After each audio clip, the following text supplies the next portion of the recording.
What's going on, guys? Welcome back to the podcast. I'm Ranger Mario, and today I have a special guest from Brian and Brian Inspections, Hannah Bailey. Hi, guys. Thank you for having me. Yep. So tell us about yourself. So my name is Hannah. I am in the growth and development department at Brian and Brian Inspection. So I do a lot of their marketing and agent education, and just making sure that people understand what they get with us when they work with us on the agent side and the client side. Right. So, what does a home inspector look at when they're going to a house, especially in the Houston area? So they'll look at if there's any termite activity. They'll do a WDI, wood destroying insect inspection. They'll look at the structural, mechanical, electrical, and plumbing aspects of the home. They'll look at the foundation with a zip level to do digital foundation measurements.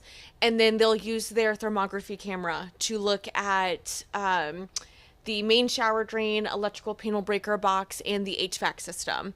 And then if they want to add on any additional services, they can do the full thermal imaging, sewer scope assessment, well and septic, pool and spa, stucco, and then all three phases of new construction. Right. So, there's plenty of different type of homes in the Houston area. There are Yeah. lots of different types. And so a lot of people are attracted to the stucco. Mm-hmm. And so would you recommend a regular inspection or a special inspection for those homes? So for the stucco, it's a different type of inspection. Some stucco inspectors will just do a visual inspection. Ours are specifically certified to do the invasive testing. So they use a moisture probe meter to drill into the outside, going into the inside of the stucco to detect the moisture level inside. Because one thing that does not get along with stucco is moisture, and there is a lot of moisture here in Houston in the air. So they're able to drill in and see what the moisture level is on the inside to see if there has to be any kind of remediation to be done. And then they'll patch up the holes after.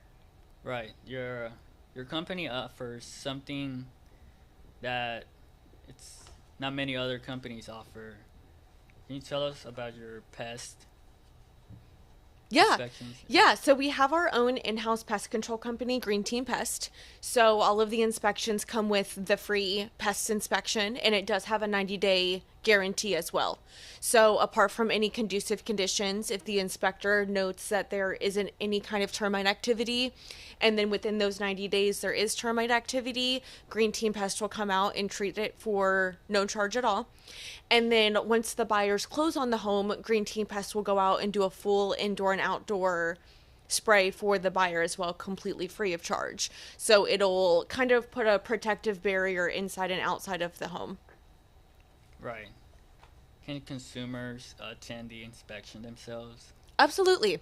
Yeah, we always recommend that if an agent or the buyer wants to attend the inspection, that they arrive at least an hour and a half after the start time. Of course, they can come whenever. We're not going to kick them out if they show up, at the time of the inspection. But it allows the inspector to get everything started. And then if they have any questions that they want to ask the inspector, or if they want the inspector to go over any of their findings, they have that allotted time to do so at the end of the inspection. Right. And so we know about the fees. In real estate, when buying a house, a lot of things cost money. Mm-hmm. What are y'all prices? So our base package starts at $499, and that includes everything. So the WDI free move-in pest service, the structural, mechanical, electrical, plumbing, foundation, and thermal imaging.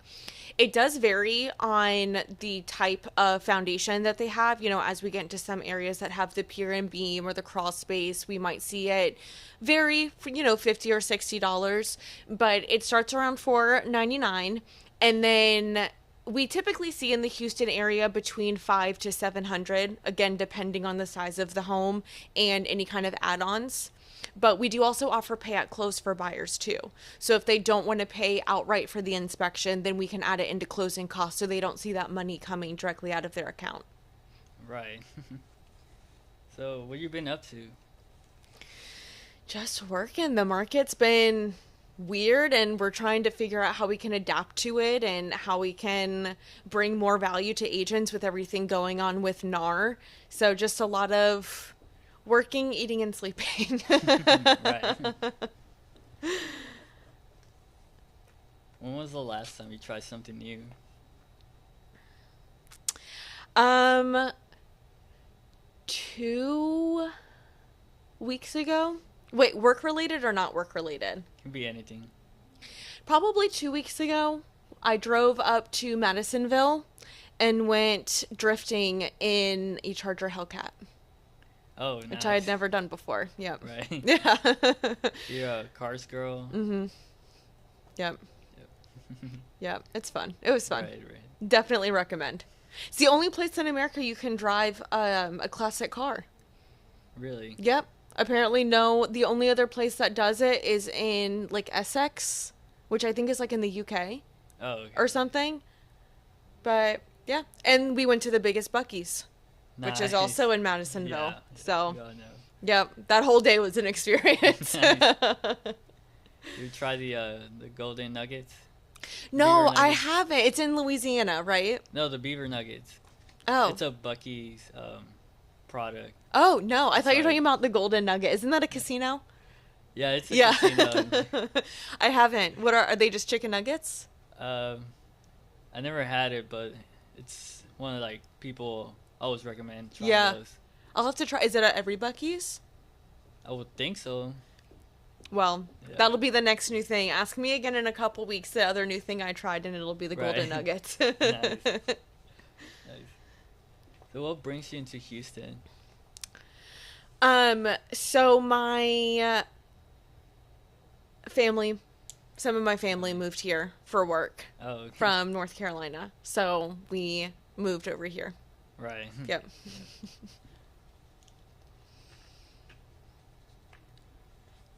So it's a rainy day today. It is Yeah. very rainy. Not anymore, actually. The sun very much came out on my drive here, Oh. which was weird. It was Nice. like pouring when I left. Uh-huh. And then going down the highway, it just like stopped. And then now it's like blue skies and like 90 degrees. Right. Yeah, I was seeing the dark sky, the cloudiness. Yeah. But I always miss the rain. Oh, I was lucky just you. asking, yeah. And, how will you define success? That's a good question. I get asked that a lot by my team leads, and it's always a different answer. For me, I feel like personally and professionally, it's success is when I'm consistently doing something to better myself and those around me and implementing some sort of positive change. Right. If that comes with money, then it comes with money. But I think fulfillment wise for success, it's doing something positive and moving a needle in the right direction. Right. Yeah. Was that a bad answer? No, that's good. That's good. What is it for you? For me, it's just having happiness behind that success. Yeah, Yeah. absolutely. I like that. Right. Yeah, there's a lot of successful people that, you know, they have, Merciful. Yeah. huh? They seem merciful. Yeah, absolutely. Right. So you have a son. I do. Yeah. Yeah. What is it like to be a boy mom? It's fun.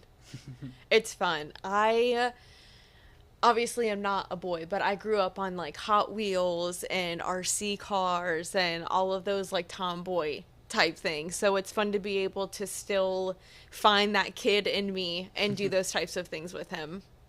Right. But dangerous. It is.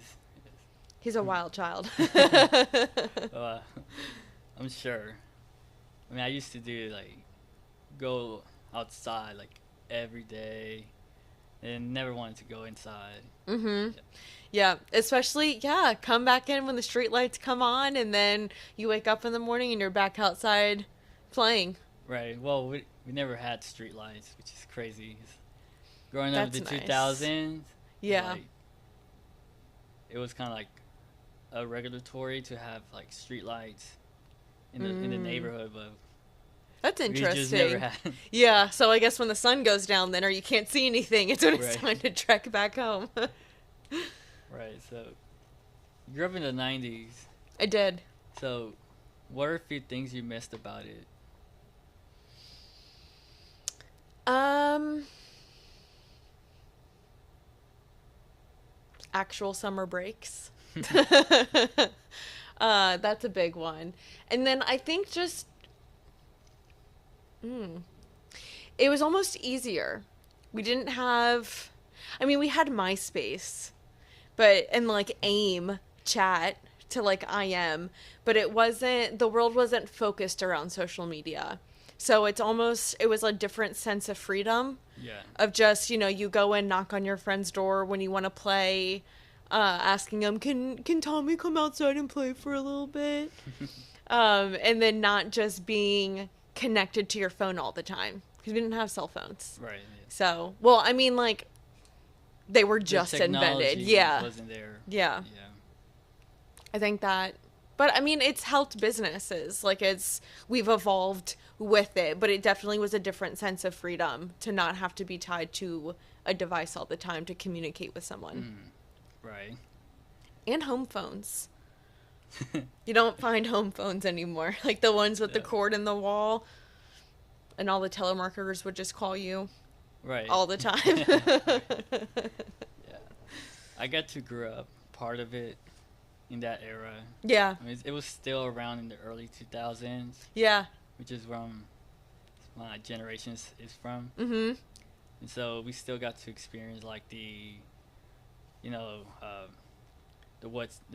pup named Scooby Doo Yeah. type of era. Sitcoms were like a new thing, which were like the best ones they ever came out of. Yeah, it was Yeah. different humor back then. Like Yeah. some of the things, I'll watch some older shows like Friends. I love Friends. It's like my comfort show. Uh-huh. And I'm like, you can't tell jokes like that in this day Oh, and yeah, age. no. Like you'll get canceled for that. But it was easier back then. People Right. weren't so sensitive. Right, yeah. Yeah. I remember watching the Jetsons, super old cartoon. I've heard of it, but I've never watched it. It had like the humor is way worse Yeah. than what it is now. Yeah. Yeah. I feel like the only show that kept on with the humor like that is like South Park and Family Guy. They never strayed away from it. But even like Disney Channel is different. Mhm. And like Nickelodeon and Cartoon Network. Well, Cartoon Network's dead now. Is it? See, I don't even Yeah. have cable anymore. That's I one don't thing that have I it miss. either. Yeah, I Yeah. just stream everything. Right. What channel was it for you? Do you remember?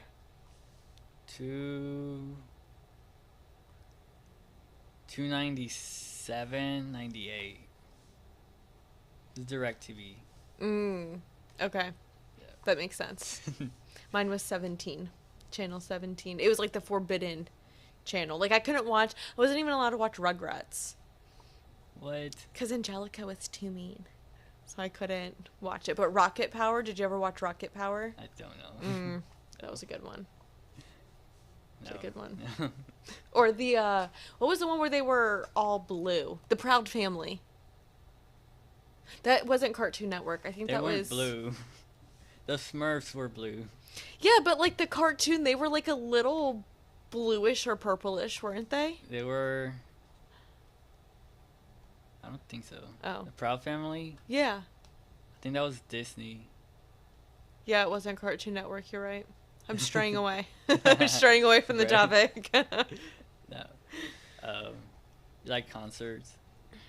I do. I haven't gone in a long time. I haven't been to one. I think I've been to one in the last 4 years. Uh-huh. But I grew up in Virginia Beach, and concerts were huge out there. So it was always it was a fun thing to do. Right. Yeah. What about you? What type of music do you listen to? I have a very diverse range. Yeah. A little bit of classic rock, a little bit of like casual pop music here and there, a lot of country music too. Yeah. Yeah. I come in and out with country music. I'll go into like little phases of like I'll consistently listen to like Nickelback or something. And then I'll go into like country music, and then it'll just be like like, oh, I don't even know the genre, but like Hanson. Did you ever listen to Hanson? Or like NSYNC and Oh yeah, Backstreet and Boys, Sync, yeah. like just the old music that I grew up on. And then I'll listen to it for like a week straight, and then I won't listen to it again for like a year. Right. Yeah, I'll get sick of it for a little bit. Yeah. Then once I'm not sick of it, I will come back. Yeah, I'll be like, Yeah. oh, I miss it. And then, but I'll do the same song over and over again until I get tired of it. Really? Yes. And unfortunately, my son has picked that up. Like the other day, we listened to the Hot Wheels song on repeat for 40 minutes straight. And it just, as soon as it ended, he'd be like, play it again. But now he doesn't want to listen to it because he's sick of it. And I'm like, oh, I wonder where you get that from. Right. Yeah. Yeah. So you were in beauty. Yeah. Yeah. Yep. Cosmetology. How's that? How was it? Yeah. It was fun. It was different. Demanding. And it's funny because real estate is also demanding, but I have a lot more control over my schedule in real estate. Yeah. Whereas when I was working in the salon, it was Monday through Saturday from 9 a.m. to 8 p.m. And, you know, if you have a day full of clients, you can't just, which, I mean, obviously in real estate too, if you have a day full of like showings or meeting with clients, it's not ideal to cancel it. But if I didn't have a day full of clients, I was still at the salon all day.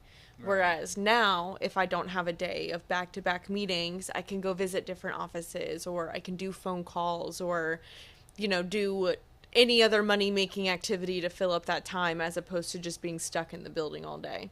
Right. Yeah. But it's, I mean, the relationship aspect is still very similar.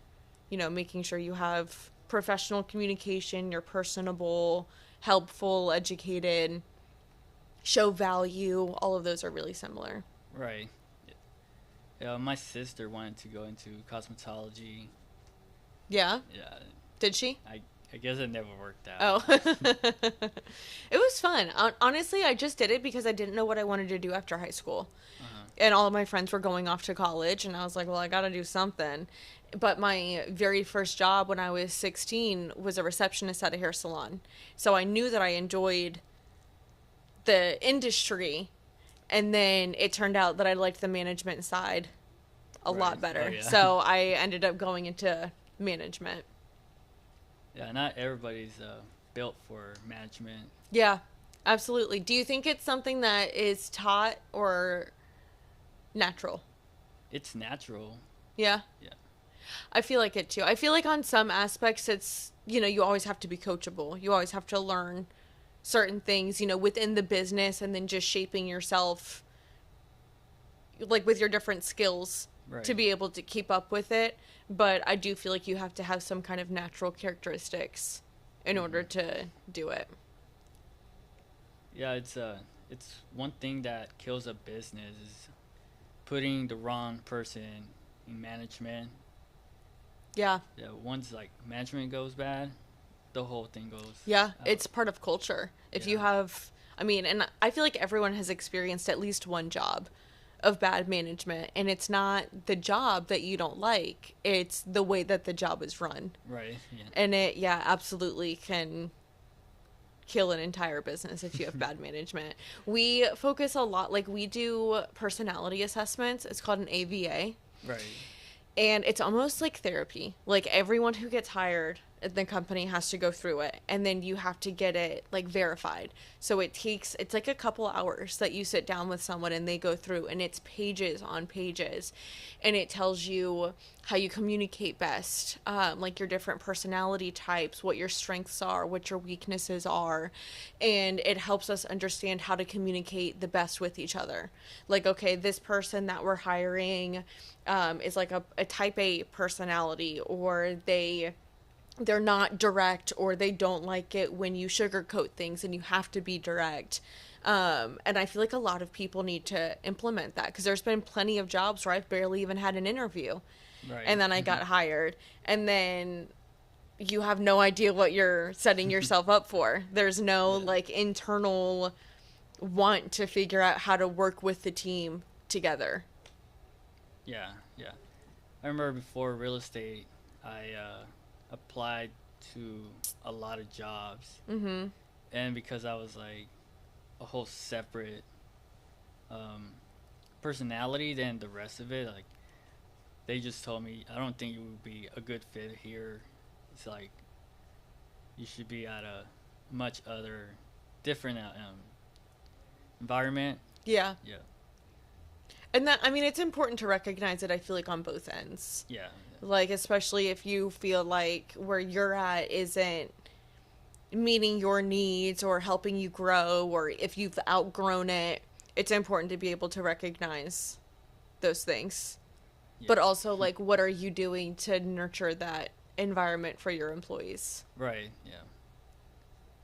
Yeah. My previous job, which was retail, I was like outgrown the whole entire staff, and I was always looking for that extra like promotion, Mm-hmm.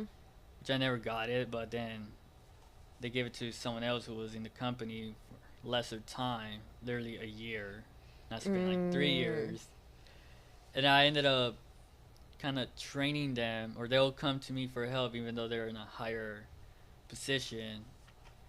So that kind of drove me away from the company and decided to maybe venture in real estate.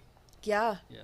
absolutely. It can really do damage on employees, especially when you're not recognized or valued and like your potential isn't being sought after. It can definitely put a damper on how the employees view the business. And then once you start getting in that mindset, you start to not want to go above and beyond Yeah. for the company. You just want to, you checked out, you're not in it anymore. You're like, let me find something else. Yeah. Whereas with real estate, you can give yourself as many promotions as you want. I mean, there's only one. Yep. Well, you can promote yourself to top realtor of your team. Okay. Well, because it's like your own business. Yeah, especially when you're alone or solo agent. Yeah. then Yeah. Obviously, like on a team, you can't promote yourself as something. But if you're a solo agent, if you want to be producer of the month, you be producer of the month. No one's stopping you. Yeah. You have any goals? I mean, yeah. Yeah. I've been really big into just wanting to make positive change. Mhm. And I think that it kind of aligns with how I view what success is.